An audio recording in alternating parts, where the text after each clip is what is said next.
मैं हूं इम्तियाज़ अहमद। स्वागत करता हूं आपका यूट्यूब चैनल ITZ इंग्लिश में। आज के इस वीडियो में हम लोग बिहार बोर्ड क्लास 12 की एक कविता द सोल्जर पर आधारित मोस्ट इम्पॉर्टेंट ऑब्जेक्टिव क्वेश्चंस पढ़ेंगे, जो अगले एग्जामिनेशन के लिए बहुत ही ख़ास होंगे। इसलिए आप इस वीडियो को शुरू से आखिर तक देखेंगे। देखने के बाद अगर वीडियो अच्छा लगे, आपके लिए यूज़फुल हो, तो आप इसे अपने सारे दोस्तों को शेयर करेंगे। साथ ही साथ अगर मुझे भी कमेंट करें तो मेरी भी हौसला अफजाई हो, मैं भी बूस्ट होता चलूँ। ठीक है, आइए शुरू करते हैं आज का ये वीडियो। ऑब्जेक्टिव क्वेश्चंस के अंदर अक्सर ऑथर का नाम या फिर हमारा जो पोयम होता है उसका टाइटल या फिर प्रोज का टाइटल पूछा जाता है। इस चैप्टर का पहला क्वेश्चन है, who has composed the poem the soldier. The soldier कविता किसने कंपोज्ड किया है, किसने लिखा है? 4 ऑप्शन सुनिए। John Donne, John Keats, Rupert Brooke, Wordsworth. तो हमें अच्छी तरह से याद रखना है कि द सोल्जर कविता रूपर्ट ब्रूक की रचना है। इसलिए इस प्रश्न का सही उत्तर ऑप्शन सी रूपर्ट ब्रूक है। पढ़ते हैं अगला question. The soldier is a dash poem. The soldier एक डैश कविता है। ऑप्शन दिया गया है नेचर प्रकृति, मेटाफिजिकल आध्यात्मिक, लव प्रेम, वार युद्ध। तो एक्सप्लेनेशन में मैंने आपको बताया है कि द सोल्जर एक वार पोयम है। इसलिए इस प्रश्न का सही उत्तर ऑप्शन डी वार है। The soldier is a war poem. Question है, dash is a patriotic poem. Patriotic का मतलब होता है देशभक्ति। डैश एक देशभक्ति कविता पैट्रियोटिक पोयम है। ऑप्शन सुनिए। The snake, fire hymn, the soldier, an epitaph. ये 4 जो ऑप्शंस दिए गए हैं, इनमें से मात्र द सोल्जर एक ऐसी कविता है जो देशभक्ति पर आधारित है। इस कविता के अंदर पैट्रियोटिज्म का वर्णन किया गया है। इसलिए इस प्रश्न के लिए सबसे सही option the soldier option C है। The soldier is a patriotic poem. Question है, Rupert Brooke is a dash poet. Rupert Brooke एक डैश कवि हैं। ऑप्शन दिए गए हैं वार युद्ध, लव प्रेम, नेचर प्रकृति, मेटाफिजिकल आध्यात्मिक। तो हमें अच्छी तरह से पता होना चाहिए कि रूपर्ट ब्रूक एक वार पोएट हैं। इसलिए इस प्रश्न का सही उत्तर ऑप्शन ए वार है। Rupert Brooke is a war poet. ठीक है। क्वेश्चन है, the soldier is a dash, या इस प्रश्न को हम ऐसे भी कहेंगे, the soldier is an dash. Option दिए गए हैं ओड। ओड का मतलब होता है गीत। सोनेट 14 पंक्तियों की कविता, ईपिक काव्य, सरमन प्रवचन। हमने पढ़ा है कि द सोल्जर एक सोनेट है जिसके अंदर 14 पंक्तियां हैं। इसलिए इस प्रश्न का सही उत्तर ऑप्शन बी सोनेट है। The soldier is a sonnet. Question है, Rupert Brooke died of dash. Rupert Brooke की मृत्यु डैश से हुई थी। ऑप्शन दिया हुआ है सेप्टेसेमिया। सेप्टेसेमिया ब्लड पॉइजनिंग होता है, जिसमें रक्त जो होता है, खून, वो जहरीला हो जाता है, सेप्टेसेमिया। दूसरा ऑप्शन है कैंसर, तीसरा है ट्यूबरकुलोसिस जिसे हम क्षय रोग कहते हैं, चौथा ऑप्शन है नन, कोई नहीं। हमने पढ़ा है कि Rupert Brooke septicaemia blood poisoning से मरे थे, इसलिए इस प्रश्न का सही उत्तर ऑप्शन ए सेप्टिसेमिया है। Rupert Brooke died of septicaemia. अगला क्वेश्चन है W.B. Yeats considered Rupert Brooke. W.B. Yeats ने रूपर्ट ब्रूक को माना था, कंसीडर किया था, क्या माना था? द मोस्ट हैंडसम मैन, सबसे सुंदर व्यक्ति ऑफ डैश डैश का। W.B. येट्स ने रूपर्ट ब्रूक को डैश का सबसे सुंदर व्यक्ति माना था।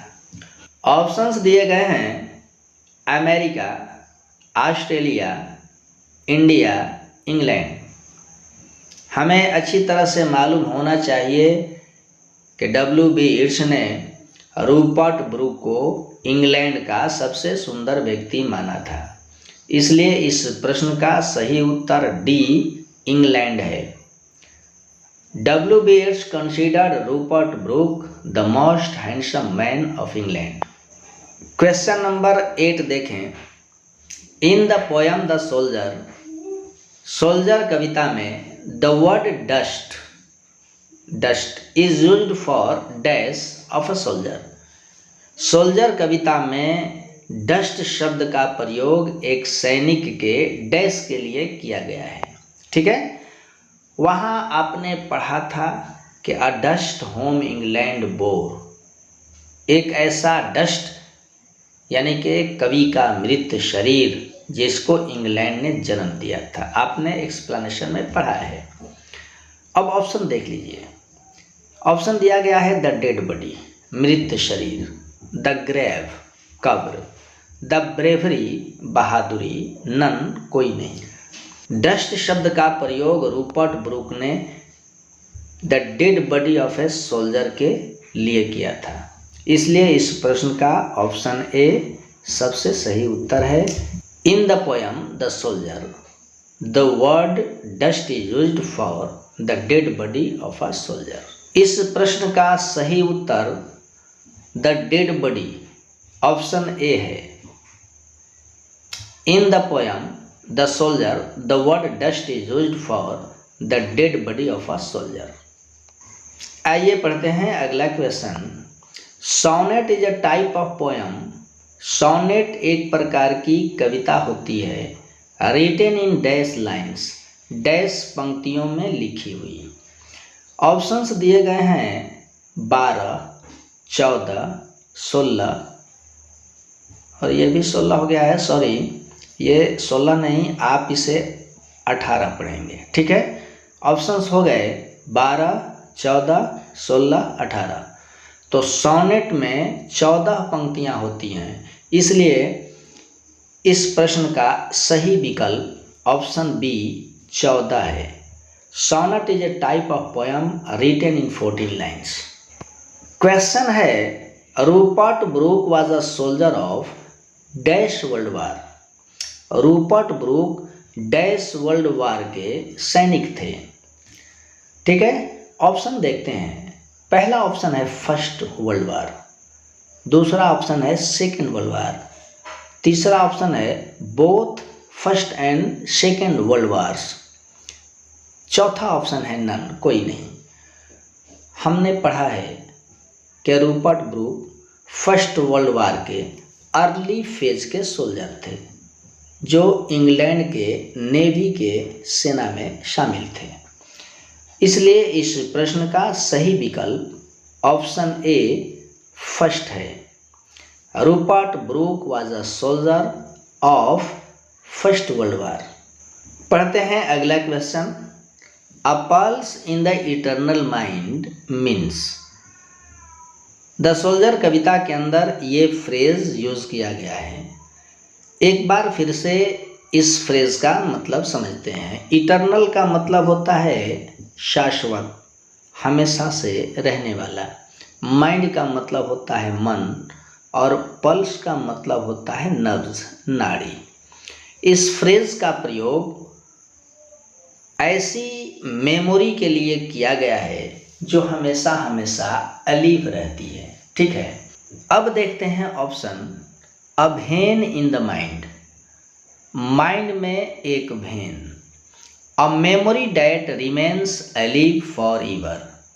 एक मेमोरी जो हमेशा हमेशा अलीव रहती है, सजीव रहती है। A vein that links the heart and mind.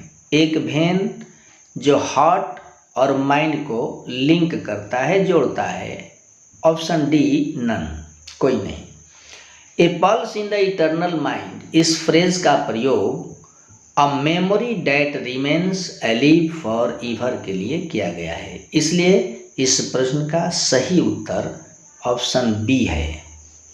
Next question है, ब्रूक इंस्पायर्ड पैट्रियोटिज्म।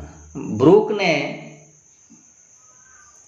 इंस्पायर्ड किया था पैट्रियोटिज्म, देशभक्ति को, इन द डैश फेज में ऑफ फर्स्ट वर्ल्ड वार, प्रथम विश्व युद्ध के। ब्रूक ने प्रथम विश्व युद्ध के डैश फेज में पैट्रियोटिज्म को, देशभक्ति को प्रेरित किया था, इंस्पायर्ड किया था। अब देखते हैं ऑप्शंस। पहला ऑप्शन है मिडिल, मध्य। दूसरा है अर्ली, प्रारंभिक।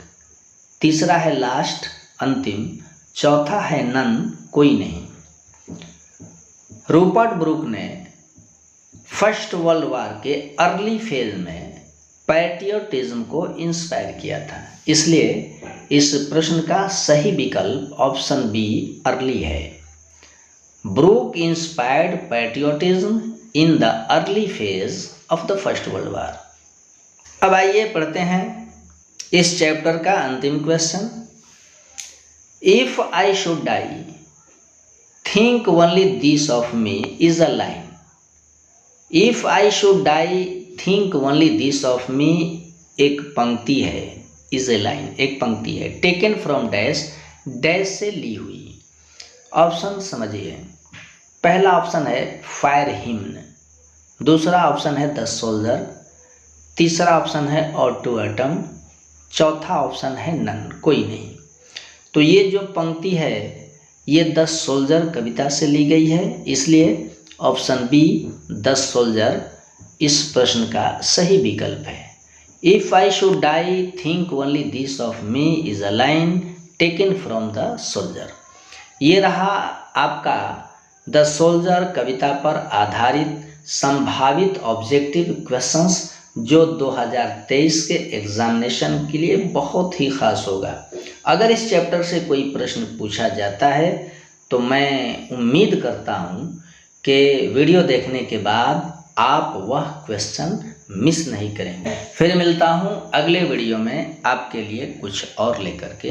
तब तक के लिए खुदा हाफिज़।